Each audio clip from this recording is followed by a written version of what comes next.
Assalamualaikum warahmatullahi wabarakatuh.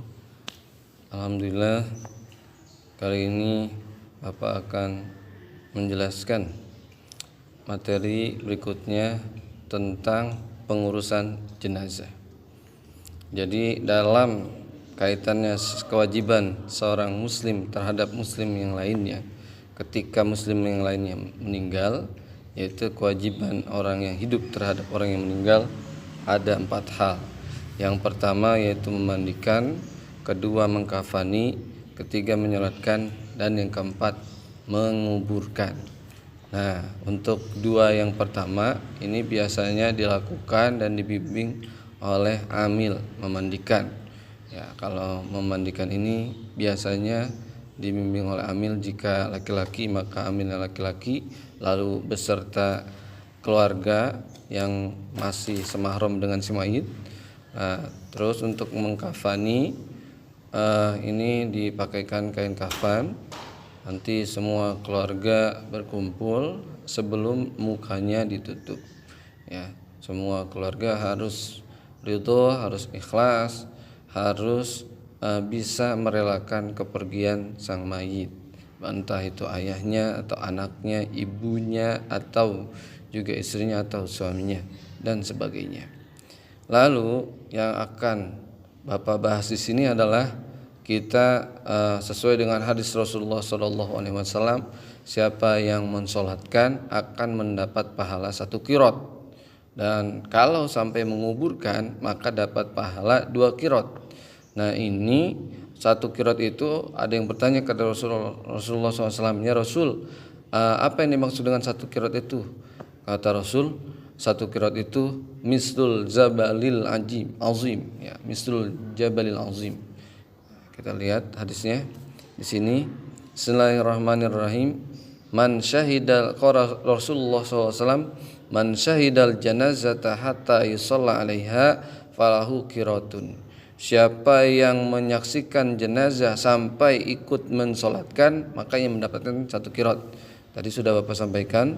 Wa man syahida hatta tudfana kana lahu qiratani. Dan siapa yang menyaksikan jenazah dari disolatkan sampai dikuburkan adalah ia mendapatkan 2 qirot. Di dalam kitab Fathul Bari dijelaskan, ketika seseorang itu misalnya sudah mensolatkan lalu dia tidak mengiringi jenazah, tapi dia datang sendirian saja ke kuburan, tidak mengiringi langsung sampai ke jenazah, tapi dia mengikuti datang ke kuburan, ke pemakaman sendirian, ketika dikuburkan sampai selesai, maka dihitung hanya dapat 1 qirot. Jadi yang dihitung 2 qirot ini benar-benar mengikuti, ya, jadi syahidah, terus benar-benar mengikuti jenazah tersebut dari disolatkan, terus ikut rombongan, atau syukur-syukur bisa ikut menggotong keranda tersebut sampai ke kuburan, sampai selesai pemakaman. Qila wa mal qiratani, ada sahabat yang bertanya, apa yang dimaksud 2 qirot itu wahai Rasulullah? Qala mislul jabalainil azimaini. Rasulullah menjawab, itu ukurannya sama seperti ukuran 2 gunung yang besar. Ya, di sini riwayat Imam Bukhari hadis ke nomor 1325 dan juga riwayat Imam Muslim hadis nomor ke 945.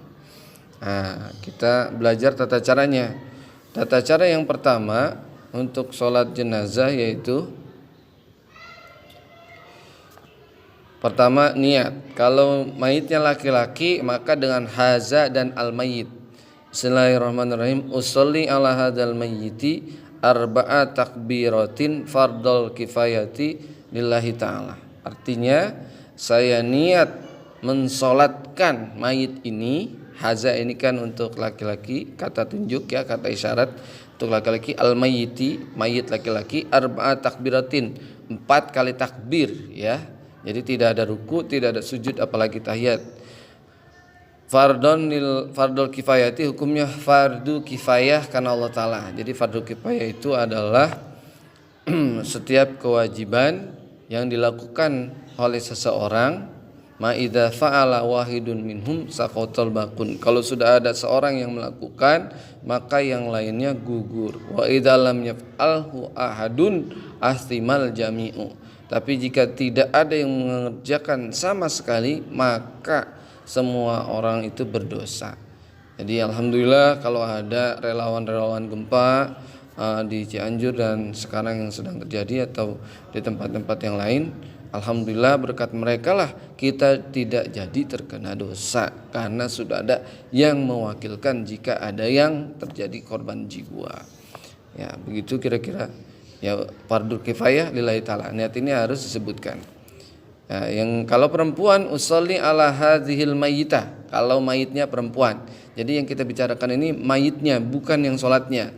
Yang sholatnya baik laki-laki atau perempuan tidak masalah, tergantung mayitnya. Nah, kita harus ingat posisi mayitnya baik bagi si imam wa yakiful musolli inda ra'sil mayit. Kalau mayitnya laki-laki maka posisi imam berada menghadap ke mayit si laki-laki, kepala mayit si laki-laki. Tapi kalau mayitnya perempuan inda ajuziha, di bagian pantatnya. Karena itulah perempuan ketika sudah tua maka dipanggil dengan al-ajuz, artinya nenek-nenek. Sesuai hadis Rasul, al-ajuz la tadkhulul jannah. Rasulullah bercanda waktu itu bahwa nenek-nenek itu tidak masuk surga. Maksudnya nanti orang di surga semua umurnya sama 25. Jadi tidak ada yang bentuknya atau postur tubuhnya atau usianya seperti nenek-nenek, tidak ada. Rasulullah hanya bercanda. Setelah itu posisinya sudah benar, maka usolli ala hadzil mayyitah, kalau mayitnya perempuan arba'at takbiratin sama fardal kifayati lillahi ta'ala. Jadi yang beda hanya hazil mayyitah, hazihi dan al mayyitah. Kalau hazal mayyit. Ya, itu.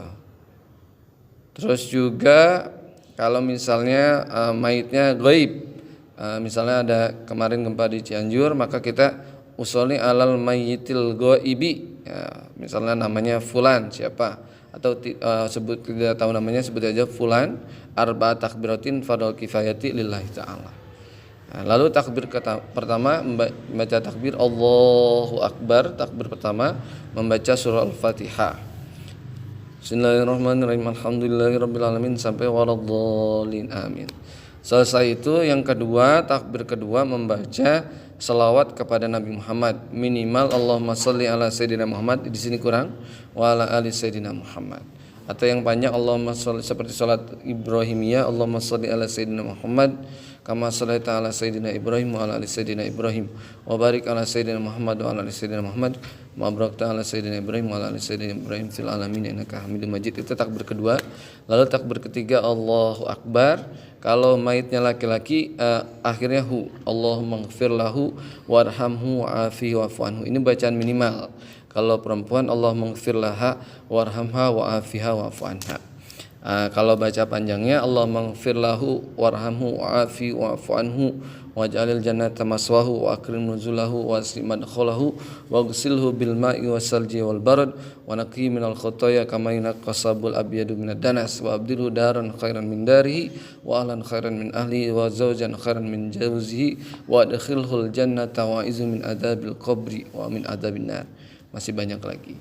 Lalu yang berikutnya takbir keempat Allahu Akbar, membaca doa untuk mayit dan untuk yang ditinggalkan, juga untuk yang mensolatkan masyarakat sekitar. Doanya adalah Allahumma la tahrimna ajrahu wa la taftinna ba'dahu waghfir lana walahu. Atau ditambahkan Allahumma la tahrimna ajrahu wa la taftinna ba'dahu waghfir lana walahu wal ikhwanina alladziina sabaquna bil iman wa la taj'al fi qulubina ghillal ladziina amanu rabbana innaka ra'ufur rahim.